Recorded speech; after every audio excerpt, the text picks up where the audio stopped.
Hello, I'm Dr. Scott Wadier. And I'm Tommy Welling, and you're listening to the Fasting for Life podcast. This podcast is about using fasting as a tool to regain your health, achieve ultimate wellness, and live the life you truly deserve. Each episode is a short conversation on a single topic with immediate actionable steps. We cover everything from fat loss and health and wellness to the science of lifestyle design.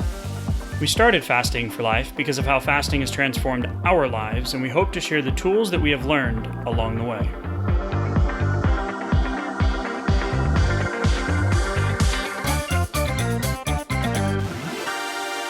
Hey everyone, welcome to the Fasting for Life podcast. My name is Dr. Scott Wadier, and I'm here as always with my good friend and colleague Tommy Welling. Good afternoon to you, sir. Hey Scott, how are you?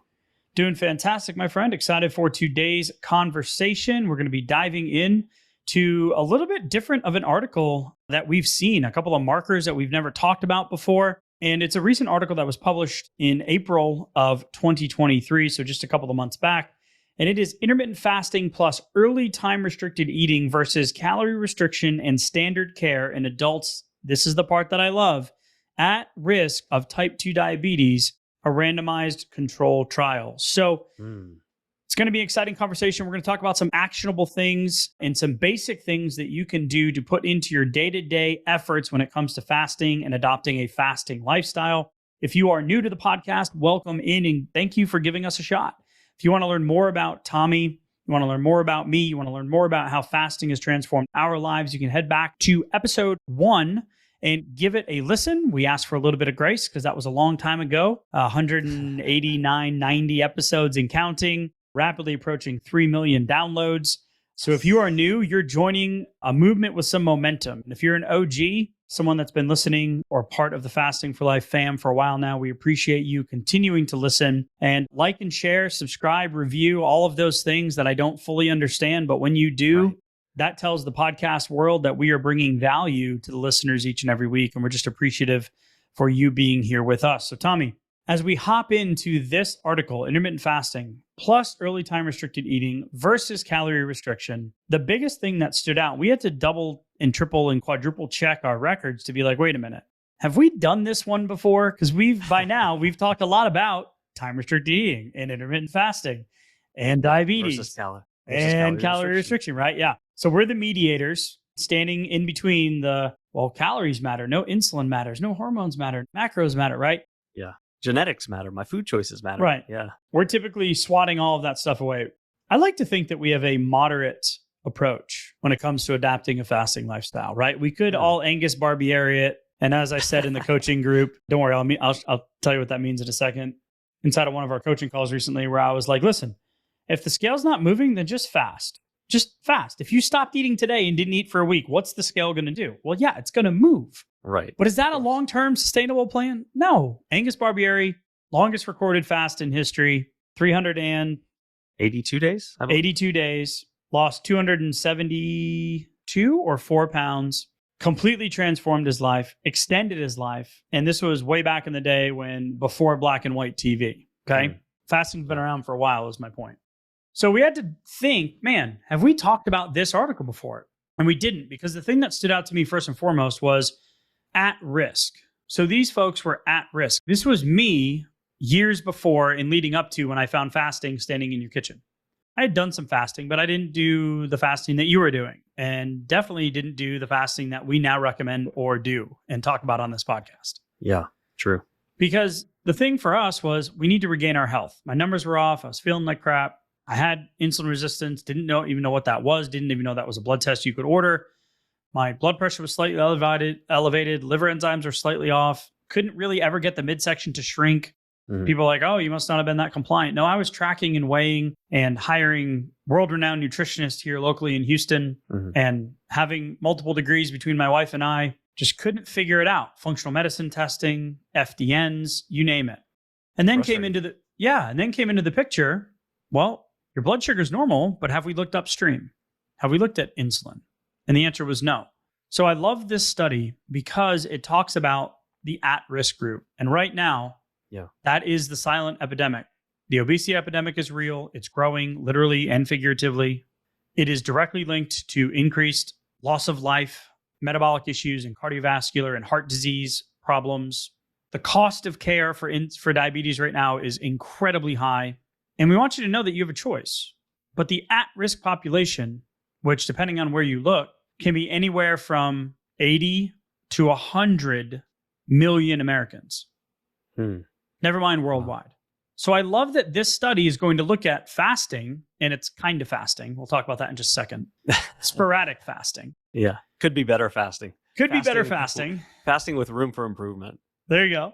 Compared to calorie restriction, which is just Google calorie restriction. You guys have all done it. Here's your caloric deficit. Go hit your calories, track your macros, weigh your food, work, eat less, move more. Yeah. Here's how quickly you're going to lose the weight. That's why I love this to begin with, is because it's talking about the at-risk category. And that's the largest category of people that are probably making an effort to get healthier and lose the weight for good. Yeah. You know what's also interesting, whenever we look at these, typically the studies that look at intermittent fasting versus caloric restriction, they don't tend to have just sweeping differences in the amount of weight that was lost in the maybe 60 or maybe 90 days, or even in this study, like over the 6-month period. But it gets very interesting when the studies actually look at something deeper, something like you alluded to, something upstream, or something a few layers deep, like insulin levels, or like actual blood glucose levels, or elevation of blood glucose over time. How long did it stay high? Which that's going to directly affect things like an A1C test later on, and other things that are even more important that we're going to talk about as well. And that's where the rubber really meets the road, because whether or not your weight is actually changing over time, or if you hit your forever number yet, or whatever the case may be as far as weight, there's a whole lot of other things that are going on under the hood that are much better predictors of long-term health outcomes, and are going to matter at least just as much as that weight, if not more, probably more, if we're actually, aimed in the right direction, like looking at the right metrics. They even say in here, they go through so many studies. And they look at meta-analysis compared IF to CR, like you just mentioned. Weight loss is typically the main metric. They find a lot of similarities between the time-restricted feeding groups and the calorie restriction groups. Yeah. They found only 2 trials that have been powered to assess insulin sensitivity, which they talk about. And no studies have been powered for postprandial assessments of blood sugar. And that's what we're going to talk about today, which is the second thing that attracted us to this study. Yeah. Which is the time that you have elevated blood sugar in your body. Yeah. After you eat. Yeah. Which means the elevated insulin, the amount of time that insulin is elevated in your body. So in a lot of the other studies, and we've talked about probably all of them. I remember the one back in January when we dropped the blueprint to fasting for fat loss. It was 6 and 10 hour eating windows, I believe. Mm-hmm. And they were looking at differences, and a lot of the similarities were the same in weight loss, but the fat-free mass was better. The insulin resistance or the insulin sensitivity number was better. The blood pressure numbers were better. The waist circumference was better, typically in the fasting groups. And that's what they found here as well. But this concept, and visually, I want you to think about it like if you go back to geometry or trigonometry class, sine waves and the XY axes in calculus and algebra, right? So a lot of fun. Don't worry, there's no math test at the end of today because I would fail it still. But that time or that area, like if you colored it in under those curves that you're envisioning, like the sine wave, right? Or a bell curve is a more cleaner way to think about this, right? You've seen a bell curve, right? Yeah. That time under the curve is when you eat, your body has a natural response to elevate blood sugar. That's fine. What we want is to decrease the amount of area under that curve over long time periods, over lifespans. Yeah, that's a great way to think about it, because you can decrease that area under the curve by either dropping the height of the peak of the elevation of your blood sugar, or decreasing the amount of time, like that would be the x-axis, if you decrease the amount of time that it takes for it to return back to normal levels. Or you could potentially, do both, but either one of those things is going to reduce the area under the curve. And overall, that's going to mean, for example, lower HbA1c, which is your rolling moving average of 90 days worth of blood sugar markers. So just one way to think about it. So the area under the curve in this study decreased more in the fasting group. And we're going to unpack it in just a second, but I want to just hit on this a little bit more. Mhm. is in a normal population, non-diabetic, right? Non-pre-diabetic. Yeah. You want to eat and see a 30 to 40 point blood sugar spike, and then it returned to normal or baseline within 2 to 3 hours. For diabetics, Okay. that number can be as high as 180 post meal within 2 to 3 hours. Mm. I'd like to see it definitely under that 140 mark, but that's just keeping the numbers between the field goal posts, so to speak. So you're going to have an elevated time when you have excess blood sugar floating around in your bloodstream. That's damaging. It's damaging to optic nerves, it's damaging to tissues and muscles, it's damaging to important organs and organ systems. Yeah, the liver specifically. We know that having elevated blood sugar is not bad, sometimes fatal if not caught when your blood sugar gets too high. I had a friend who was diagnosed as type 1 diabetes way back in the day. And when he drove himself to the emergency room, his blood sugar was 800. Wow. And they looked at him and they're like, "How are you standing here?" They were like, "What?" He didn't know. Right. So thankfully he made it. And now he's been managing ever since and he's doing great. And actually he's been fasting a little bit too, which is fantastic. And he's noticed that he's been able to reduce his insulin as a type 1. Because his area under the curve is better. Because his area under the curve. Exactly. Yeah. So the results here were pretty, 2.5 times better.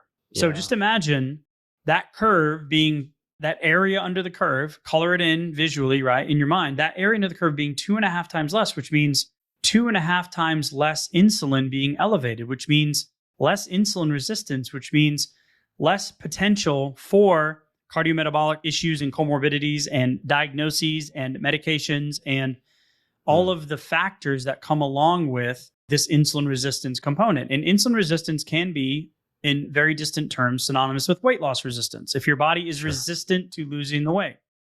I love that there's a couple of other metrics here, Tommy, that we'll get to in just a second that we have never talked about before. And those things also were needle movers in the secondary outcomes of the study. Yeah. And because when you get a better area under the curve for glucose, it leads right in to your pancreas and your liver, which are going to make a determination on what else needs to happen biochemically. And what you're going to see is you're going to see less of an insulin response, which is a really, really good thing because the higher our insulin response, the higher our risk for cardiometabolic disease, but also the more likely it is that we go into fat storage mode, which we generally speaking do not want. So this study also showed a greater improvement in the time-restricted eating group for insulin area under the curve as well, which we don't see studied very often. And then that led directly to a decrease in the non-esterified fatty acid area under the curve as well, right? Yeah, and the non-esterified fatty acids, this is something we haven't talked about as a biomarker yet, but they've been known to mediate many adverse metabolic effects, most notably, ding, ding, ding, ding, insulin resistance.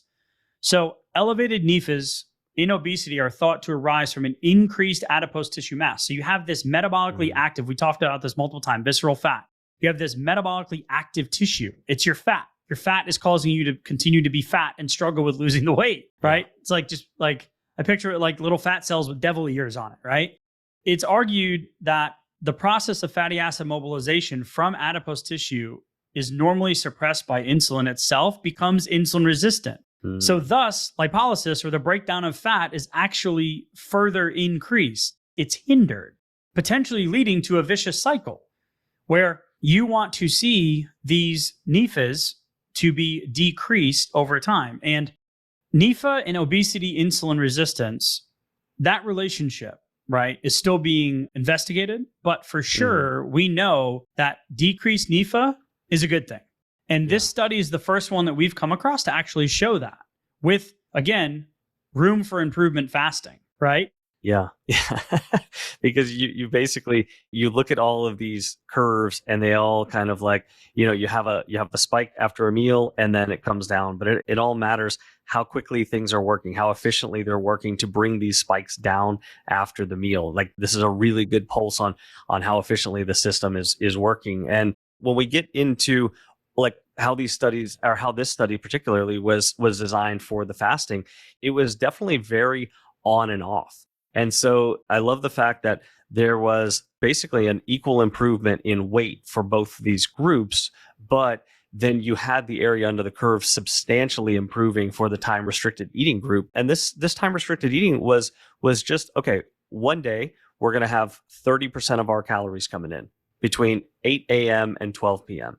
And then we're going to go into a 20-hour fast going into the next day. So they're basically saying they're doing non-consecutive days. So like 3 days a week doing a 20-hour fast. So every other day, fairly inconsistent, because those other days were just kind of ad libitum, feasting. They weren't even putting, much of a restriction. Zero boundaries at all there. Yeah.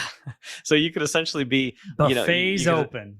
Yeah, you could definitely be undoing some, caloric restriction or some insulin, sensitivity improvement from day to day. But it turns out over the 6 month, they weren't undoing all of that. They were making some powerful progress, even though they were kind of on the same track as far as weight loss. But this reminds me of like almost, the term that we don't really like very much, which is skinny fat.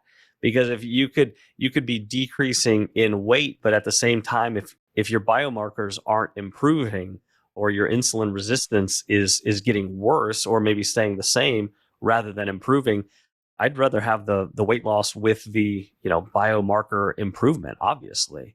So if there's a way to Hell, I'd rather have the scale stay the same, like in all the other a lot of the research we've notified, and the biomarkers improve. Right, absolutely. Give me the same weight, but better blood chemistry all day, because that's going to be a better quality of life, better longevity for sure. Eventually, the scale will start to move as well. So this fasting window, right? So non-consecutive days of doing a 20-hour fast. One thing I did like, and this is something we've been leaning towards more recently, is that they put it in the morning. So the consumption of the food was earlier in their eating window, between 8 and 12. Love that. Because a very common fasting mistake is picking one fasting window in the evening and sticking with that, expecting that to be your golden egg, the goose that laid the golden egg, right? Like, I butchered that analogy. You know what I'm trying to say. The magic especially pill. When it's hard to close that evening window sometimes too, right, especially if you have a lot of bad habits. So I like that they did that. And I like that they were studying time restricted versus calorie restriction. They had a good control group, and they were looking at it in at-risk population and looking at cardiometabolic health outcomes, right? So all positive things. I just can't believe the results were that good in non-consecutive, I don't know, man. I did some fasting early on very poorly, and I don't know if I would have gotten these results following this strategy, right? Maybe you were and you didn't even notice it. But because you didn't have the feedback, maybe looking at the scale, it was like, well, this obviously isn't working. Right. Maybe slowly it was making some progress that you were unaware of too. So the important outcome is the area under the curve decreased more in the time-restricted eating group. The insulin decreased in the time-restricted feeding group with the area under the curve, right? They go hand in hand. Yeah. The non-esterified fatty acids, the NEFAs, were lower than in the control group, right? And then cardiovascular risk factors for liver health, fasting triglycerides improved, right? And there's this movement right now where LDL is labeled the bad cholesterol. LDL, bad cholesterol, right? Well, not really alone in its own singular, if you're just looking at LDL as a marker that's going to be related to cardiovascular issues, heart disease and stroke, et cetera, alone, it's not bad. It's bad when you have elevated triglycerides. So guess what? The triglycerides in this could be improved fasting strategy that got great results with area under the curve for blood sugar and insulin and NEFAs, right? Also showed decreased triglycerides, which means, now we're starting to move the needle on metrics because that triglyceride to HDL ratio, much more important, and lower triglycerides if you do have slightly elevated LDL. The last one that was really cool that we had not spoken about yet on this podcast is a marker of liver function, and it's beta hexosaminidase. And some of the stuff that we found uncovering the connections here in the research, Tommy, in terms of other diseases was really powerful. Yeah, it really was, because I had never heard of beta hexosaminidase as as a marker. Can you say that people 3 were times looking fast? At. Right. No, I'm not even going to try. I got one. So, but just the sorry fact that everybody's ears. Apologies. Right. Yeah. No, it's been shown it's elevated in people with diabetes, with Alzheimer's disease, as well as other age-related diseases. But like you said, it's a clinical marker of liver health, which we know is very important in prediabetes, in metabolic function, in healthy metabolic flexibility. Exactly. Yeah, it's huge. And we need all the liver function we can get if we're looking to lose weight as well, because the liver is going to be your biochemical powerhouse. Is going to determine, am I in sugar burning mode? Am I in fat burning mode? What do my blood markers actually look like? So The cool thing about that factor, that biomarker, was that we saw an over 2.5 times improvement in the time restricted eating group versus the calorie restriction group in improvements in beta hexosaminidase at 6 months out, even though the weight loss was the same. So once again, just a huge, massive improvement in an important marker when you couldn't tell that that was happening on the scale here. But Tommy, the scale didn't move. I don't care. I don't Thank care. you. Throw it out.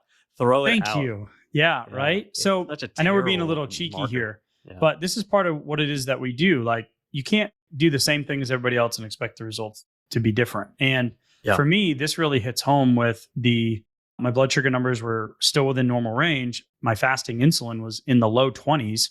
It's now under 7. Big difference, right? Nice. Years. Love Yeah. that. Years of failing forward.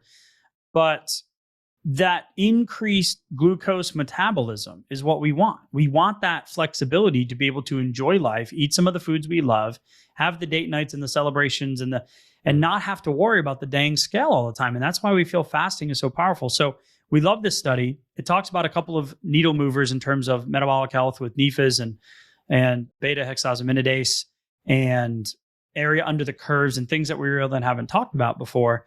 But again, I just want to highlight that there were changes in the other metrics like fat-free mass and all that, and that were very similar to caloric restriction. Yeah. But this was done with 3 non-consecutive 20-hour fast days and completely no guidance on the other days in question. On what to eat. Yeah. Just normal, habitual lifestyle stuff.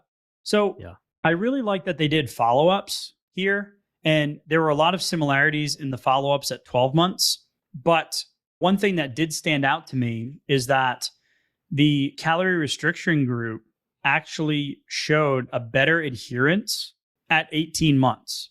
Mm. And what I find interesting about that is my gut feeling on that is because initially they both were like, all right, 97% of time restricted eating at 12 months and 97% of calorie restriction. We're like, yeah, I'm going to keep doing this. Right. I've seen some weight loss. Yeah. The TRE guys Feeling didn't better. know that they were like making all these other changes as well. Yeah. Guys and gals. But the farther away you get from baseline to that 18-month mark, I just believe is that calorie restriction is so much more, I don't want to say mainstream, but like you've got your MyFitnessPals and your apps and people are on diets, off diets. It fits more of that diet culture where this, Sure. I don't want to call it flippant, but this very just pick a couple of days a week and do a 20-hour fast and then the rest of the time do whatever you want isn't really strategic for long-term success. Mm. And that's why we really talk about finding fasting schedules and routines that fit your life, fit your lifestyle, fit your calendar, fit your date nights and celebrations and travel and vacation, but put some structure to it the rest of the time. Good point. That way, it always feels like you're more or less on track, or you're in a fasting lifestyle at that point. It's easy to see yourself. Your self-image kind of changes to adjust. Like, I am a faster, not just like, oh yeah, I'm using fasting right now as my diet plan. You know, that was the difference that I kind of heard right there. Because if you told me like, oh, just do whatever you want, you know, every other day, and then the one day there was basically just, you know, kind of like 1 or 2 things that I needed to do, and I wasn't seeing the scale move. I mean, it would really feel like, well, why am I even thinking about it on the quote unquote on days? Like prove that it's worth doing, you know? But I mean, the proof is in the data here, but I do like having a little bit more structure to it, because even if you're just, you know, maintaining the weight loss that you've had, or you're at a good healthy weight and, you know, you want to improve some biomarkers or whatever it might be, just finding something that is part of your fasting schedule, like maybe it's an 18-6, or maybe it's more like the Warrior, like 20/4, but you're able to relatively like commit to it on most days. It doesn't have to be 100% right 100% of the days, but if you have something as like a baseline or kind of a fallback, this is what I'm usually doing most of the time, you've kind of started, you know, putting the framework for your fasting lifestyle, you know, right there. Right. So 2 more things. So that was one negative where I was like, oh, that was interesting about the ability to stick to it. I just think you need a little bit more structure and intention with your fasting efforts, right? Yeah.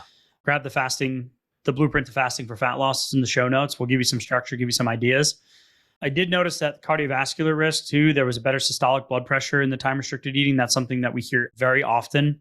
And the one more thing, so we don't get accused of cherry picking, right? It's like, oh, you guys are only hitting all the good stuff, right? Well, no, there are some limitations with the TRE group, but this is something that we hear quite often and we talk all the time about is prioritizing protein, because when they looked at physical activity and self-reported dietary intake, the self-reported energy intake was modestly lower in the TRE versus the calorie restriction at month 2.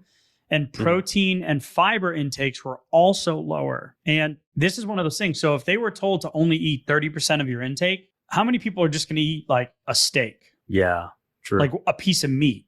Yeah, usually your default would just be to shrink the meal. Proportionally. Right? Put it, honey, I shrunk the kids. Put it in the machine, zoom, right? Here it is, smaller, right? So we really talk a lot about this too, is that, okay, you are going to get a better caloric burn, more blood sugar stability and satiety from a higher protein meal. And of course, it's better for lean muscle production and retaining that lean muscle tissue. So just a couple of things I was like, oh, you know what? That's really interesting that they mentioned that. And that's something that we see, inside of our challenges, inside of the coaching group as well. So hold on. What I heard there was, if I'm going from 100% of my caloric needs down to a 30%, then rather than shrinking all of the portions of my plate equally, prioritizing that protein, putting that protein as like the first big checkbox. And, maybe if I was only doing 30% one day, maybe 75% of that would be protein, or maybe it'd be more or less like 50-50 between fat and protein. And then I'd leave the carbs behind, for that day, and really like increase the efficiency and the burn and my satiety when only, a fraction of my calories are coming in that day. That's what I would personally do. Yeah. And I just think back to when I was, my labs are ticking up. My liver enzymes are slightly off. My blood sugar was still within normal. I'm sitting there. I did some keto and intermittent fasting, right? And then that stopped working. And I was doing RP strength templates and tracking, and then hired the nutritionist. And I was just like, man, you know what the biggest thing that I was missing, which is why one of the things that stood out to us about this study, the fasting windows that could be improved upon, right, was consistency. I just wasn't being consistent enough with my efforts. So if you're over here going, fasting, I could never do that, then great, go do calorie restriction and lose the weight, but do something, right? Yeah. We just find that fasting also taps into those additional benefits, as well as for me, it was hunger hormones and relationship with food and snacking and all that stuff too. So I just really like this study. I love the outcomes, of course. Study design was pretty good overall. And it's something, in terms of the NEFAs and the hexosaminidase that we have never really talked about before. But again, just other things. Your body's inherently smart. Fasting's been around for forever, since the dawn of time. So why not lean on something that is tried and true? Well, you're going to have to practice. You're going to have to get some repetitions. And that's why we have the challenges and the blueprint and the resources and this podcast. We really want you to take one or two things away and just go now. Take a different action. Put a little more planning into your mealtime. If you're thinking, I'll just start tomorrow, I'll just start over the weekend. No, a randomized haphazard 24-hour fast 3 times a week is better than nothing. One 24-hour, 120-4 hour fast, 120-hour fast is better than no fast. Start now. Absolutely. Start today. You have the opportunity to just make a decision in the moment, and you are going to be getting all of these benefits. It's really, really cool. Yeah, the area under the curve study matters. What it highlights to me is the small decisions matter, because it's the area under the curve. It's those time between the fast. It's those times between your meals when your average numbers are being calculated right in during all those times when you're not even thinking about it. Between when you're sleeping, before you wake up, you're fasting glucose, this time between the meals. So if you don't have your fasting timer set right now, set it. If it's mealtime right now, make one better food decision right now during this mealtime, and then set your next fasting timer, because each one of those decisions is going to add up to small improvements that are going to add up over time. So absolutely get started right now.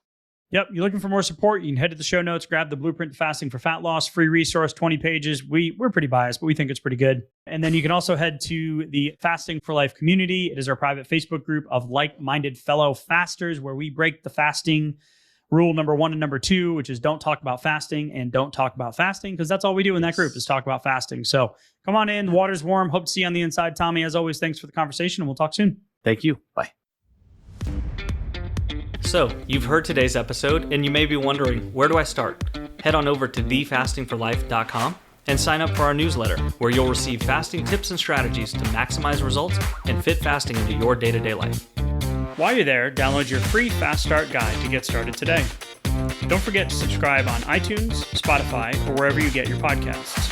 Make sure to leave us a 5-star review, and we'll be back next week with another episode of Fasting for Life.